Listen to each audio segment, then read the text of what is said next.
A popular music TV channel has dedicated a section on the screen for viewer-submitted text messages.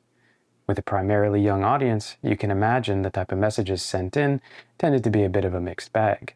Greetings, dating requests, job offers, and vulgarities.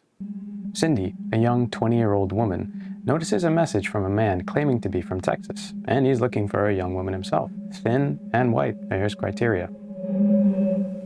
She would reach out to this person, and after several exchanged messages, they made plans for a meetup the next day.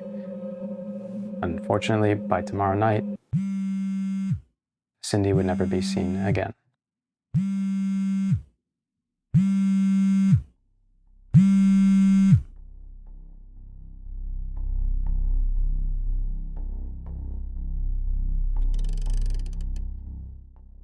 Based on cell phone records, we know that after Cindy left her home, she went to the agreed-upon meeting location, Metro Centro, the largest shopping mall in El Salvador. She would spend a few hours here before making the hour-long drive out west towards the municipality of El Refugio. This would be the last place her cell phone ever pinged. After Cindy never came home, her family would file a missing person report with the local police. With help from the family and access to cell phone records, the police would focus their sights on identifying who the man was that Cindy was with that day. And finally, they got their ID. Hugo Ernesto Osorio Chavez, an ex-police officer.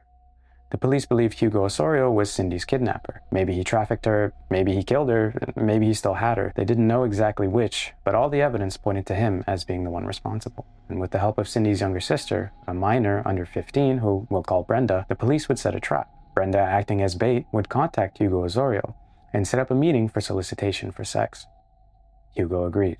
At 7:05 p.m., moments after meeting with Brenda, he's faced with the unexpected surprise of the police force storming in and the uncomfortable reality of handcuffs around his wrists. Now, what I would like to say is that he stood trial, was found guilty of Cindy's kidnapping, locked up for good, and Cindy was returned home.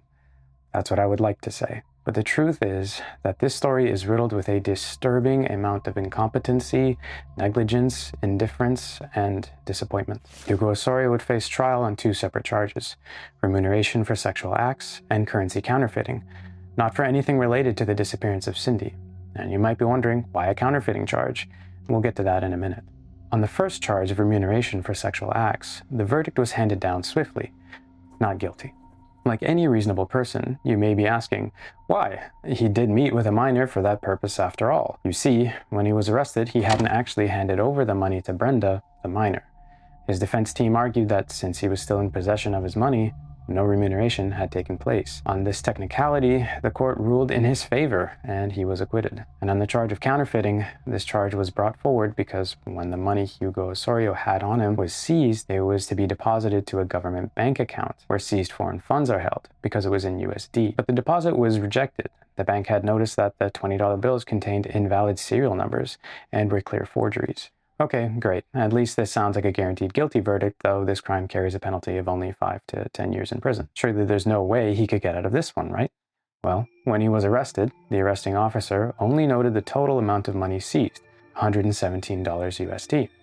He did not note in what denominations, nor their serial numbers. Additionally, the analysis of these bills only occurred 6 months after his capture, due to the failed deposit. Because of this, the defense was able to argue that the chain of custody had not been preserved, as there's no way to know with absolute certainty that these are the same bills that the defendant had in his possession at the time of the arrest. And just like that, the court again sided with the defense team, and Hugo Osorio was acquitted of those charges too.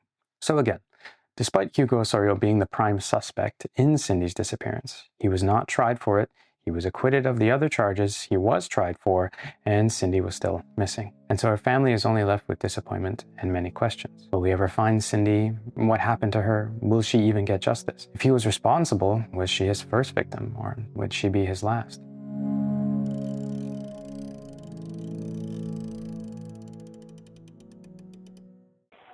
Ajá.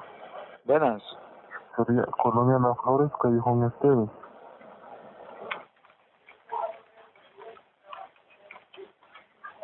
¿La casa de qué color es o de qué está hecha? Es portón negro, casa color celeste agua.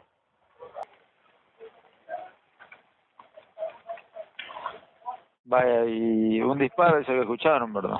Escucharon un disparo de una persona a una mujer gritando que no la asesinaran. ¿Me tapan, Epa? Con chuapa. Vaya, vamos a coordinar. No, yo no quiero, yo lo voy a armar. Vaya, voy a coordinar entonces. Bueno, gracias. Jacqueline Palomo and her mother Mira haven't heard from Alexis, Jacqueline's brother and Mira's son. The family had paid thousands of dollars to a local man who was supposed to take Alexis to the United States a few days ago, but since that day, they hadn't heard from neither Alexis or his escort. Rightfully concerned, they decided to pay a visit to this man regarding their family members' whereabouts. It's not known exactly what they said to Hugo Osorio that day, but what did happen that night has left a permanent stain in the country's history. Sometime around 11 at night, Jacqueline was witnessed fleeing Hugo Osorio's house, screaming for help. Hugo Osorio would catch up to her and strike her over the head with a pipe. He then dragged her back into his home. When police arrived at his door, they would notice blood pooling under it. They entered the home where a grisly discovery awaited them. They would find the bodies of mother and daughter Mira and Jacqueline Palomo. It's reported by authorities that upon entering the home, they would find the lifeless bodies of the two women as well as their killer, Hugo Osorio, who sustained self-inflicted cuts to his wrists in a suicide attempt. He was still alive, however, and he was arrested and transferred to a hospital for his injuries. At the time of his arrest, police would investigate his property and find a grave containing the bodies of Alexis, the missing family member of the two women, and the body of Hugo Osorio's brother. At the hospital, police would interrogate the killer, wherein he would give a shocking confession. He would state that just 3 days prior, he also murdered 3 more people, whom he also buried on his property. Totaling a startling 6 murder victims, the authorities knew they had captured a seriously deranged individual, and then he would say something that not even the police could believe at first. There are more bodies. Much more. Sus cuerpos fueron encontrados hace 10 días dentro de esta vivienda ubicada en Chalchuapa, en el occidente del país, donde las autoridades han confirmado la presencia de al menos 11 cuerpos más dentro de una fosa séptica. Todos víctimas de este hombre, Hugo Osorio, sospechoso de violarlas y de asesinarlas. The criminologist of the Attorney General's office, Israel Tikas, was the one who performed excavations that day. He would give an interview to the news crews, where he would state that they had found 14 bodies in a single grave, and that they had identified 7 more spots on the property that could also be hidden graves. Though this was a surprise, it wasn't exactly a shock to investigators. This is because while he was in custody, Hugo Osorio confessed that there were 47 bodies buried on his property. The reporters would ask Mr. Tikas if he thinks it's possible that the number of total victims provided by Hugo Osorio is accurate. He didn't entirely dismiss the possibility. Rather, he essentially stated that, regardless of whatever number Hugo Osorio gave, they would only be able to corroborate whatever it is they dig up. After giving this interview, he was sanctioned by the Attorney General to not speak to the press, with the given reason being that he broke policy by speaking about this information before anything was confirmed. You know, as if this highly qualified professional doesn't know what he's talking about.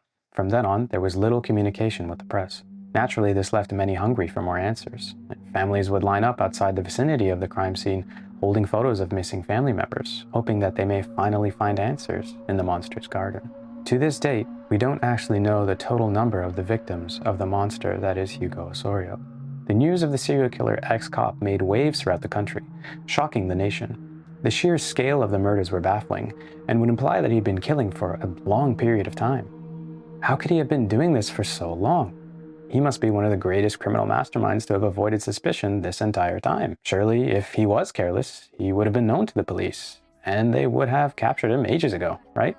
Somos los prados taladrados, somos los animales torturados, somos los ríos secados, somos las ancestras guerreras que perdieron la vida luchando por un mejor existir, somos la frustración de miles de derrotas, somos el resentimiento acumulado. A hacktivist group known as Guacamaya launched a series of successful cyber attacks against several Latin American governments and major corporations, stealing terabytes of confidential documents. In a Robin Hood-esque act, they would leak these documents, resulting in explosive revelations across Central America. One of the groups that was affected by these hacks were the National Civil Police of El Salvador. This gave the public access to internal communications and documents regarding police investigations, and that's including the case of Hugo Osorio. It is thanks to these leaks and their corroboration by excellent local journalists that we have a full picture of Hugo Osorio's criminal record, and the level of knowledge and subsequent negligence the authorities had maintained throughout his criminal career. Hugo joined the police force in 1997, at the age of 27. Over his policing career, he accumulated many disciplinary offenses, most of them for not showing up for work or for not turning in his weapon. In 2003, he was prosecuted for fraud and was ultimately dismissed from the police force in March 2005 for not complying with the sanctions for the offense. The night that he was arrested, the police would run Hugo's ID through their database and find that he had an active warrant out for his arrest for rape of a minor. The warrant had been issued just 6 months prior, but it hadn't been executed. This is despite the fact that Hugo lives about a 3-minute drive from the police station, or an 11-minute walk if the police felt so inclined. However, this was actually the second time in 10 years that he would have had an active arrest warrant that was never carried out for rape of a minor. As the police records reveal, Hugo Osorio actually faced this charge before, all the way back in 2007. In 2007, the mother of a female minor would hear that her daughter was dating an older man. She would sometimes see that her daughter would get rides from someone in a red car of a certain make, and this car really stood out from the usual models in the area. And one day, the mother saw someone in the neighborhood driving the same make and model she had seen her daughter around. So she would get a good look at the driver and see a much older man, someone who looked like they were in their late 30s or early 40s. She would confront her daughter, angered that she would be involved with someone who was clearly predatory. Her daughter would be confused. Her boyfriend was indeed older, but only by 4 years. Certainly not an older man like her mother was describing. The young girl, wanting to set things straight, went with her mother in the surrounding neighborhoods to search for this older man. And finally, they would find the car they were looking for parked in front of a home. They would knock on the door of the home, and Hugo Osorio would answer.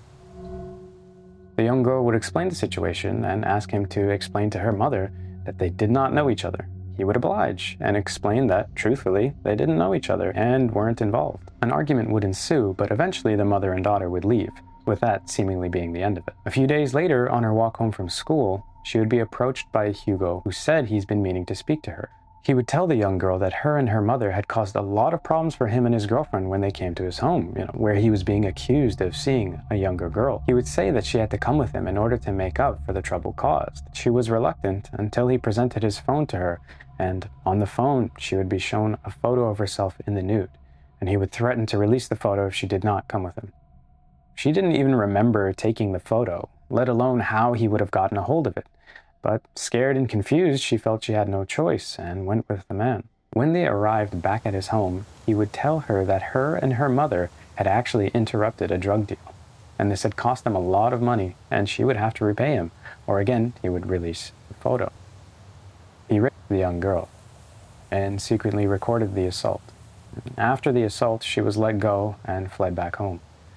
She would muster the courage to tell her family what happened, and they immediately went to the police, and subsequently the courts. Hugo Osorio would reportedly ignore the summons to court on 2 separate occasions, and as a result, an arrest warrant would be issued for him. It's not clear when, but I believe it is after this warrant is issued that he would temporarily move from Chalchuapa to his old home in Cojutepeque. However, despite having all of his current residences on record, it would take years before he was arrested. And in fact, it wouldn't be until 2011 that he would be arrested.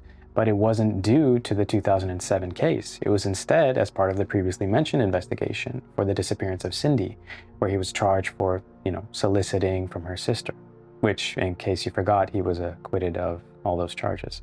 Had it not been for the investigation, it seemed unlikely that his warrant would ever have been executed. His trial for this 2007 case would be slightly different, however. There are 2 different kinds of rape as established in the penal code. One of them specifies that violence has to be used as the means of committing the crime, and the other kind specifies that deception has to be used as the means of committing the crime, and it is specifically against minors. The first definition can apply to minors as a victim as well, though. The prosecution were charging him with the first kind, which at the time would have meant 8 to 12 years in prison. Because the young girl wasn't physically beaten to facilitate the crime, the judge would rule that this did not fall under this definition, and instead, the judge would find Hugo Osorio guilty of the second kind, which is statutory rape.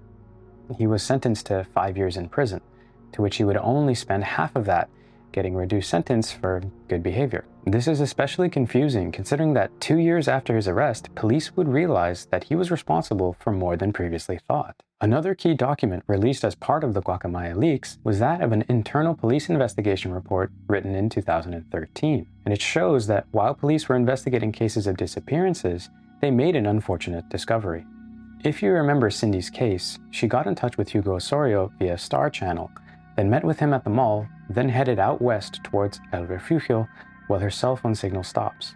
After analyzing cell phone records, the police noted that in 2011, there were 7 other cases of missing women, which matched this sequence exactly. They had discovered a pattern.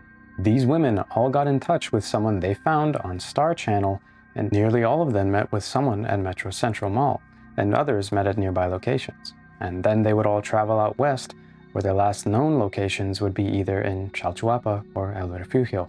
Reports indicate that the police would internally dub this case the Lotus Flower case. The police were able to identify and compile a list of cell phone numbers that not only had the victims been in contact with, but those numbers had also pinged cell towers in the same area, and at the same times that the victims' cell phones did. Since the case details matched that of Cindy's, they naturally already placed Hugo Osorio as the prime suspect, and they were able to retrieve the messages that these suspected cell phone numbers wrote in to Star Channel. They noted that the way these messages were written were identical to the way Hugo Osorio had written his. On the day that each victim disappeared, we also see that prior to meeting them, the suspect's phone line would be traveling from the same location, Cojutepeque, where Hugo Osorio was living at this time. Though it is my understanding that they have not been able to tie these numbers directly to Hugo, it's possible these were burners. Here's where the investigation seems to basically cease. Despite the evidence, no formal charges were made against Hugo for the disappearances of these 8 women. And to think, just 10 years later, a mass grave is discovered buried on his property. The effectiveness of the justice system in this case is disappointing, and it's even been a challenge to mention all of the instances and ways that the justice system failed the victims in just this one video. Even the night of his last arrest, the police didn't waste an opportunity to add to that disappointment. That night of the double femicide, when a neighbor dialed 911 and was connected to an operator, it took the operator 37 seconds to respond to the caller. The caller would say hello 7 times before getting a response, and afterwards the caller would describe hearing a woman screaming and a loud sound like a gunshot and gave them a description of the home where it occurred. The police would arrive sometime later, but they would only perform a quick patrol of the home. This prompted the same neighbor to call again and tell the police that they have to actually check the house because the perpetrator and victim are still inside. Other neighbors would call in to report the incident that night as well, with a total of 5 calls being made to 911. And the time from the first call at 10:57 p.m. to his recorded arrest at 2:45 a.m. the next day is a window of 4 hours. In the history of Hugo Osorio, it's painful to think about the number of innocents who would still be alive today if authorities didn't fail to react in time, or at all. Wednesday, May 12th, 2021, Hugo Osorio is charged with the femicides of mother and daughter Mirna Cruz and Jacqueline Palomo, as the cases of the bodies found on his property are still being investigated. On Friday, June 10th, 2022, he's convicted of the double femicide and sentenced to 70 years in prison. The story doesn't quite end there, though. As part of that investigation of the bodies found on his property, Hugo would do something unexpected. He would make the claim that he was not the one that killed them. Rather, his friends were the killers, and he was simply the one responsible for burying them. In some instances, he would make claims that he would often loan his house to his friends as a place where they could bring people for sex. In one example, he would explain that he had simply returned home after lending his house to a friend for a few hours to find that his friend had murdered their date, and he simply helped dispose of the body. Some reports would indicate Hugo Osorio would implicate up to 10 people regarding these buried bodies. April 26, 2023, 9 people would be charged with 14 murders, with Hugo acting as a witness against them. But 12 days later, the judge would let them go free, citing a lack of sufficient evidence for a guilty verdict.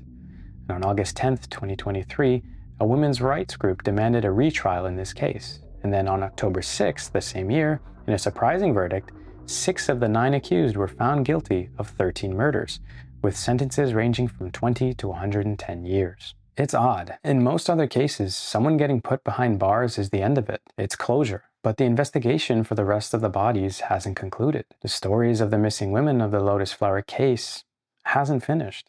Naturally, many believe these women could be among the bodies found on Hugo Osorio's property. In 2022, the police did reach out to some of the families in order to perform DNA testing. Some have reported receiving negative results, and it seems that other families haven't received a response at all. And that's where the story ends today. It's unsatisfying. To have so many questions still and this layer of obfuscation put in place by the police and government only serves to add to the confusion. Why silence Mr. Ticas after he spoke about the victim total? If it is a problem of optics, you would think that the police would know that silencing him would make it worse. So it's either that they are incompetent or the truth is a worse look for them. Every step of the way of the story of Hugo Osorio, you find moments where the justice system did not care. It's frustrating to us as outsiders, but to those it directly affects, it's excruciating. Put yourself in the shoes of the victims or their families. In your moments of dire need, you are met with indifference. Hopefully one day the families will get closure. For now, all we can do is wait. As a side note, something that I noticed while investigating this that doesn't seem to really be mentioned all that much in any of the reports is, well, actually Hugo Osorio's house is located just a stone's throw away from Tazumal, which is a very, very well-known tourist attraction. It's an old pyramid, and so people go there all the time when they come to visit the country.